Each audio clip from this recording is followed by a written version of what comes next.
Hey guys, welcome to another video, and I'm back in Rimworld. It's drawn me in once again, and I've been playing this map and it's been coming on really nicely. And I've been exploring the new ideology update, and of course I've got royalty in the background as well. So there's lots of stuff going on.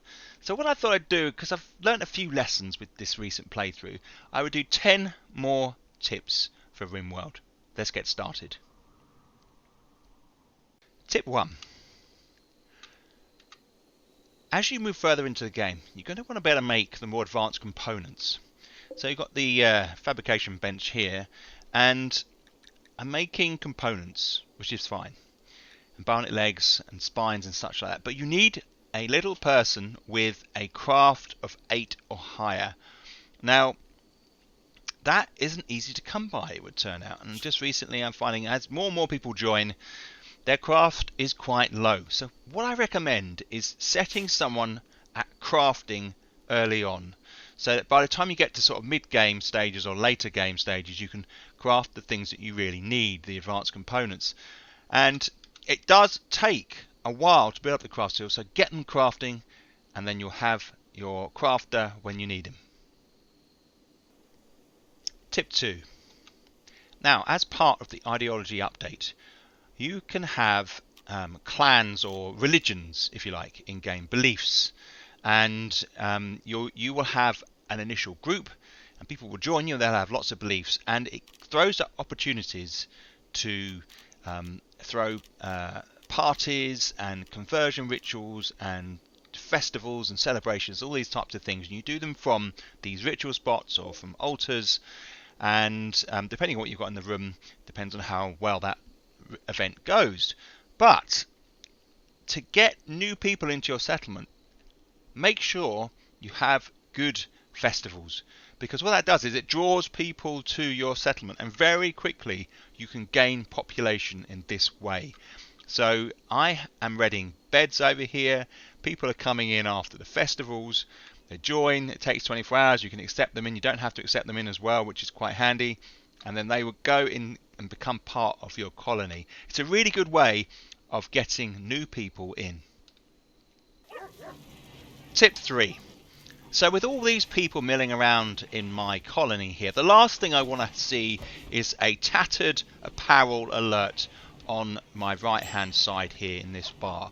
So the way to get around that is by going to a sign in the bottom menu here, and it brings up a list, and under current outfit you can click on edit, and you can change the type of outfit they wear to a 50 plus 50% hit points plus, and that means it doesn't become tattered. They will drop it. They won't wear that particular item if it's under 50% hit points. They do not like wearing tattered apparel, and it's something you can just get off that list.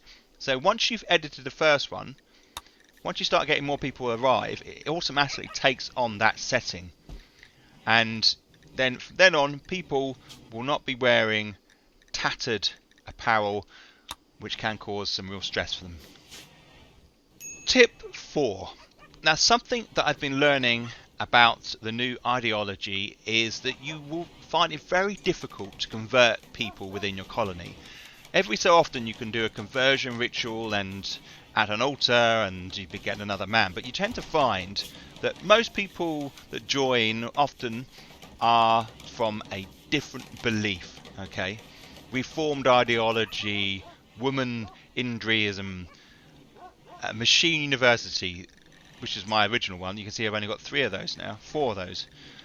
And so what I've did is I've set up a number of ritual rooms. Now these basically have different requirements based upon the festival.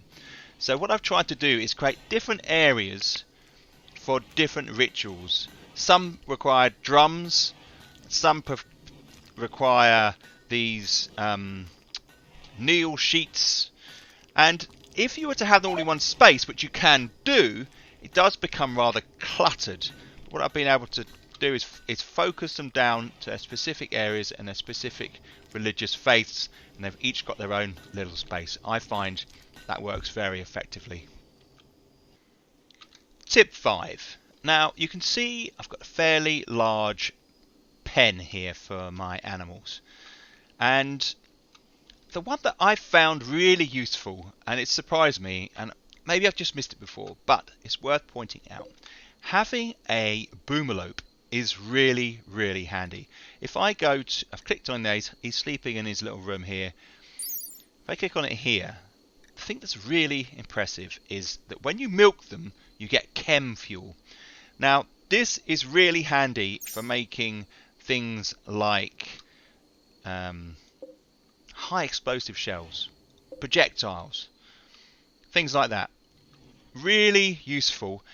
And when you get to mid-game and you're needing to use your steel mortars and you want to fire down at the aliens that have landed somewhere near your base, just having had that Boomlope to build up your supply of chem fuel is really handy. So I always try and get one in here, and gradually, you can see I've got 1,208. That's just from milking this one Boomlope over a period of time, but it keeps it going. It seems to satisfy the needs of the colony. So very handy indeed. Just having one Boomlope in a pen, definitely recommend it. Tip 6. Now you can see I'm on quite a mountainous map here. So I've got some clear defensive points on the map. Now if it's completely devoid of mountains, this is a difficult tip to adhere to. But what I find is I've been able to put traps at entrance points to the map. Now it serves a number of purposes. Obviously, if we get enemies coming through here, they've got to walk through these traps, and often they will. And if you're lucky, they may even flee before they attack your base. And over here, you can see the second benefit is sometimes animals will enter in at these points as well. They will then head through these traps, and if this is something you particularly want and you're harvesting animals, they will then get an injury and they will gradually bleed out. It expands out the defense of your base and gives you like a first line where you can potentially inflict some pretty effective damage. And these traps, especially if you make them out of stone or steel, do quite a bit of damage. Tip 7. Now you can see here I was lucky enough to get some Labrador retrievers. They're really cool. I love training them up to fetch stuff. It just keeps the colony ticking over very effectively. Once you get a good set of animals, and we look here, we've got 6 up here, 10, nearly 20 Labradors. These guys, they reproduce pretty quickly. So what you can see down here is there's a whole load of puppies.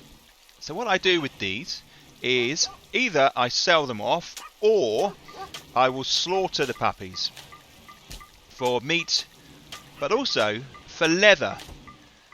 Now I quite like doing Labradors because they give this nice yellow leather here, you can see, without having to use dye to colour it. Very distinctive. And over here you can see I've got a good supply of leather in this separate kind of warehouse to the left hand side here.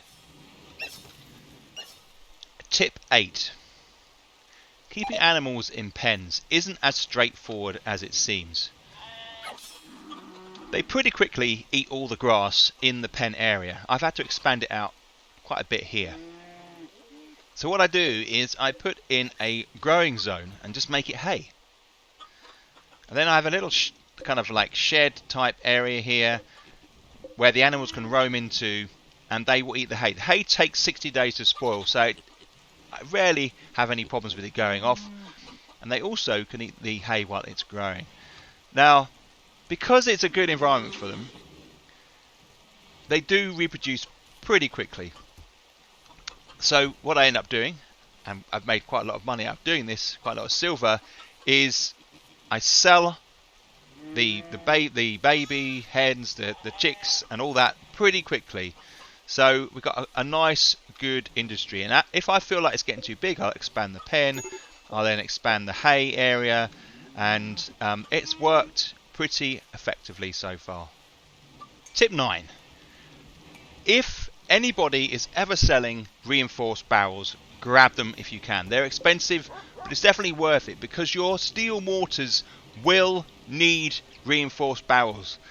their turrets soon become degraded, and then as you can see here with this one, it needs a reinforced barrel to be attached, and you can't make them, so you have to buy them. So the tip for this one is try and buy them when you can.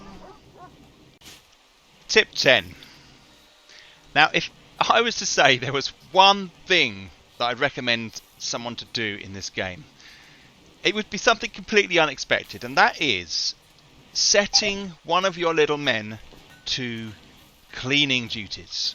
Okay, now if you can clean an area, but when you get a base this big, it starts to grow. You need to assign people to staying in an area. So, for example, I've got Zimmerman, I've got Gregors, and I've got Walters. They're all stuck within this base, and if they're for example, like Walters, his needs, he's an undergrounder there, right? He will enjoy being inside, so he can stay in and clean if he needs to. Okay, but the thing about, if it's dirty and the unsightly environment depresses everybody, but more importantly, you get infections if your hospital is dirty. Bear it in mind, it's so important. If the base is clean, the beauty levels go up, and you can check that by clicking on the head down here, and you get these numbers. You can see if there's dirt, it's 16. Unsightliness, -3, or let me have a look at a dirty area. -14 over here on the unsightliness. That's a massive thing. Okay, they get really depressed by that.